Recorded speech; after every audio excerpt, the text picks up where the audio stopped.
Yo, yo, yo, what's going on YouTube? This is your boy, Chris Saunders, aka CSProduction.29, and we've got a list now, okay? So the list has grown. We're gonna be grinding, hitting up these reactions, so be sure to subscribe so you don't miss any coming up in the future. But right now, so the people have spoken, all right? Apparently, there are too many Taylor Swift songs I need to react to, so what I'm gonna do, I've done 3 thus far. I'm gonna press pause, right? And then I'm gonna go back and I'm just gonna work through the album, because clearly Taylor, what I have learned, Taylor has pieced together these stories, these references, these, whether it's the whole folklore fantasy, if you will, within this album that's very intricate, and a lot of really cool comments and things I've learned. So first off, it sounds like there's a love triangle going on. I think this one comment explains it pretty well by Debbie. She said, August is a part of a love triangle. On the album, Betty is as told by James, Cardigan as told by Betty, August is told by the other woman. It's all intertwined. There's craziness going on, as well as someone else mentioned that this British actor, she's been dating this British actor for about 4 years. I don't know, but then someone else mentioned, where is it? I believe it was Bowery is rumored to be Taylor Swift's boyfriend. You heard it here, folks. Is this the announcement? Is this the release? Is Bowery her boyfriend? I don't know. So we're learning so much. I love this. I'm gonna do a couple videos at a time because there are probably gonna be some questions that occur within individual videos that we'll be able to discuss in the comments down below. So be sure to stay tuned, and we're gonna work our way through the album. It looks like there are 16 songs on the album, and so I'm going to break it up in four song sections. I believe in the first 4 sections I've already done. I'd have to pull up, let me pull up the album here, but I believe I've already done 2 of the songs. Yeah, so we're going to do the one right now. I've already done Cardigan, and I've done Exile, and so I'm going to do the one, and then we're going to go to The Last Great American Dynasty. So without further ado, let's jump into this as I fumble the headphones. And let's check out The One by Taylor Swift. Let's go.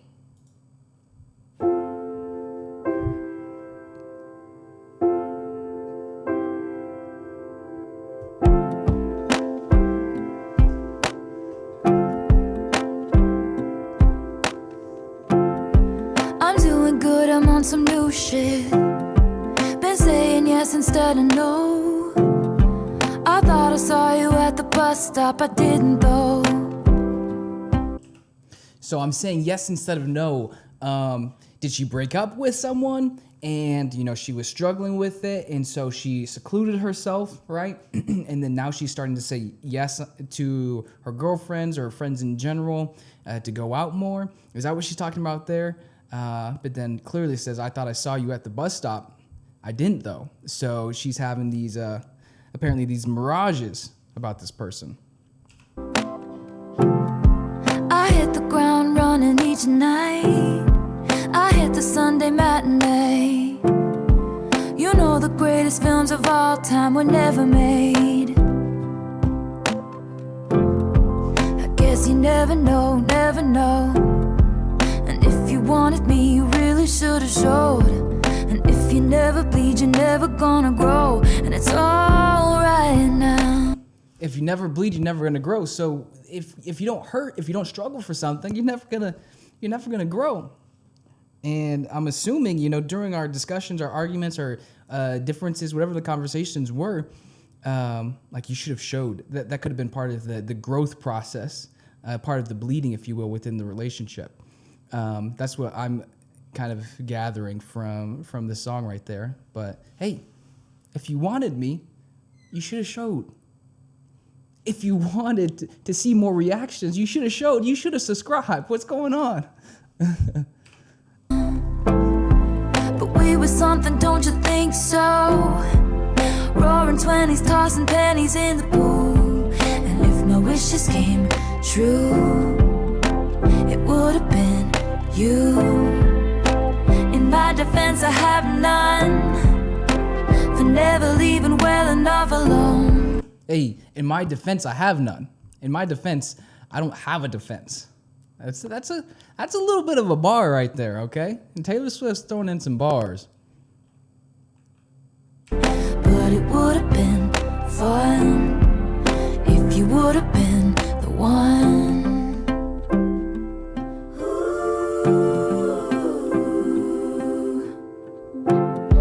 I had this dream you're doing cool shit, having adventures on your own. You meet some woman on the internet and take her home.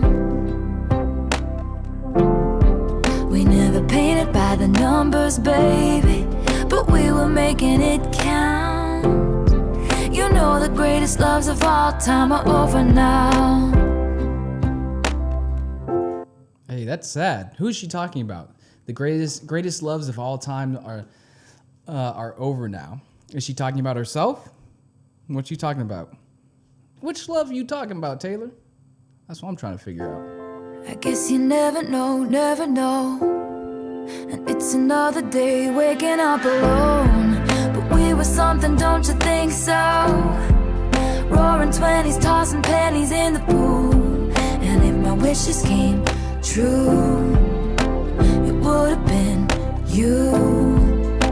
In my defense, I have none, for never leaving well enough alone. But it would have been fun if you would have been the one. I persist and resist the temptation to ask you if one thing had been different. Would everything be different today? We were something, don't you think so? Rose flowing with your chosen family.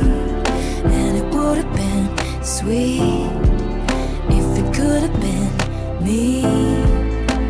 In my defense, I have none, for digging up the grave another time. But it would have been fun if you would have been the one.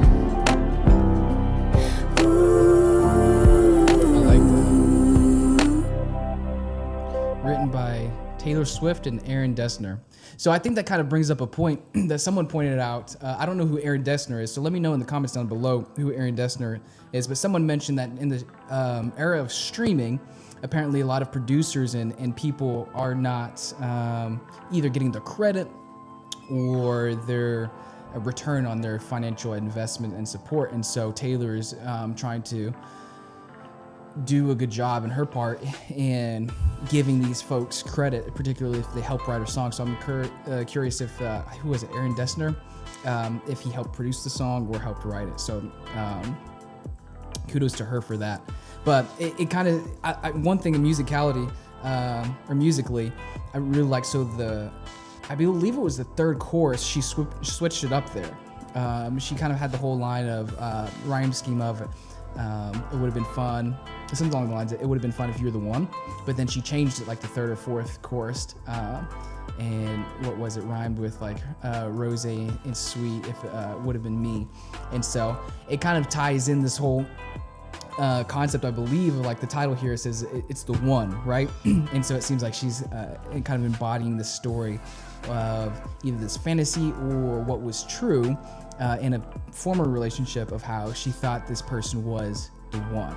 That's kind of what I got from that song. But again, it's a classic. It's so good. And I think it's interesting. What we're gonna do here now is kind of get the entire picture of what Taylor Swift is trying to portray within this album, because like I previously mentioned, with the first 3 songs, it clearly, like, she's got all these different stories and meanings and different things woven into these songs, to where I think it would be really cool for us to go down this journey, and you all help me out on understanding the broader picture of the album and the project within the finer meanings within the songs, which is super cool. I'm excited about it. So that was the one. It was simple, it was mellow, instrumentally, and just allowed Taylor to just lay her vocals over the track and tell a story, paint a picture, which was beautiful.